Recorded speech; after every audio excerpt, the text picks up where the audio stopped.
महीना है माहे रमजानुल मुबारक का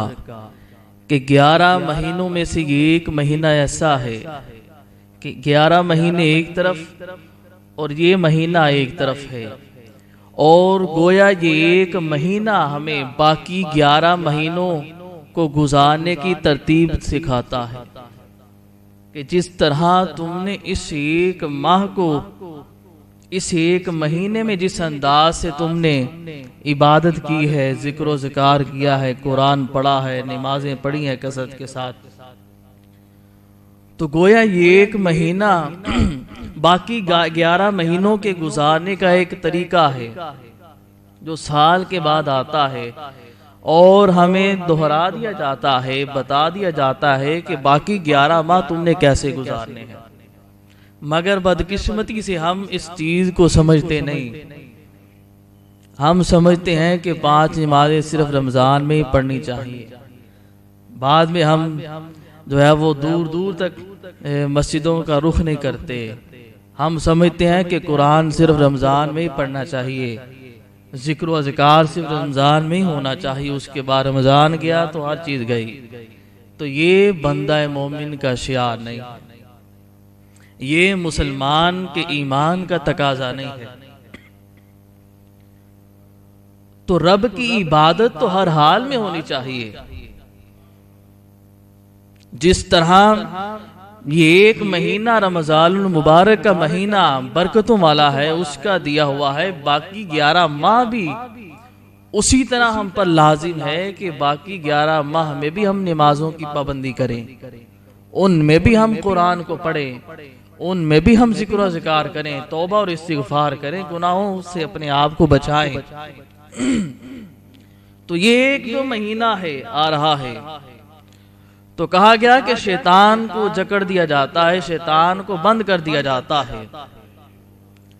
जरा हमें गौर तो करना है कि शैतान तो बंद हो जाता है, और जो इसके बावजूद भी गुनाह को नहीं छोड़ता, जो इसके बावजूद भी गुनाह में मुबतला रहता है, जो इसके बावजूद भी हराम को नहीं छोड़ता, सूद को नहीं छोड़ता, लालच को नहीं छोड़ता, हसद को नहीं छोड़ता, जुल्म को नहीं छोड़ता, नाइंसाफी को नहीं छोड़ता, तो बताइए फिर उसके रोजे रखने का क्या फायदा। खालिक़े कायनात ने कुरान में फरमाया कि या अय्युहल्लज़ीना आमनू कुतिबा अलैकुमुस्सियामु कमा कुतिबा अलल्लज़ीना मिन क़ब्लिकुम लअल्लकुम तत्तक़ून। फरमाया ए ईमान वालो, तुम पर रोजे फर्ज किए गए हैं जिस तरह तुमसे पहले लोगों पर फर्ज किए गए थे, और आखिर में उसका सबब बता दिया कि तुम पर जो रोजे फर्ज किए जाते हैं उसकी वजह क्या है। फरमाया ताकि तुम मुत्तकी बन जाओ, परहेजगार बन जाओ। रोजे का माना है कि रुक जाना, बुराई से रुक जाना, बेहयाई से रुक जाना, गुनाह से रुक जाना, लालच से रुक जाना, हसद से रुक जाना, नफरत से रुक जाना,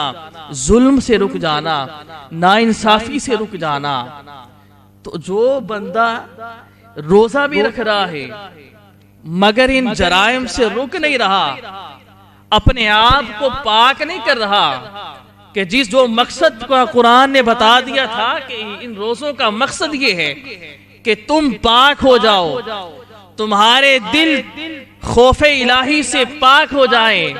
तुम्हारे दिलों में तकवा आ जाए, खौफे इलाही आ जाए, दिलों को तहारत मिल जाए, ज़ुहद व वरा तुम्हारे दिलों में पैदा हो जाए, तुम गुनाह से दूर हो जाओ। तो जो बंदा रोजा रख कर भी अपने आप को पाक नहीं कर सकता, तो गोया उसके रोजा रखने का कोई फायदा नहीं। तिबयानुल कुरान में ये बात मौजूद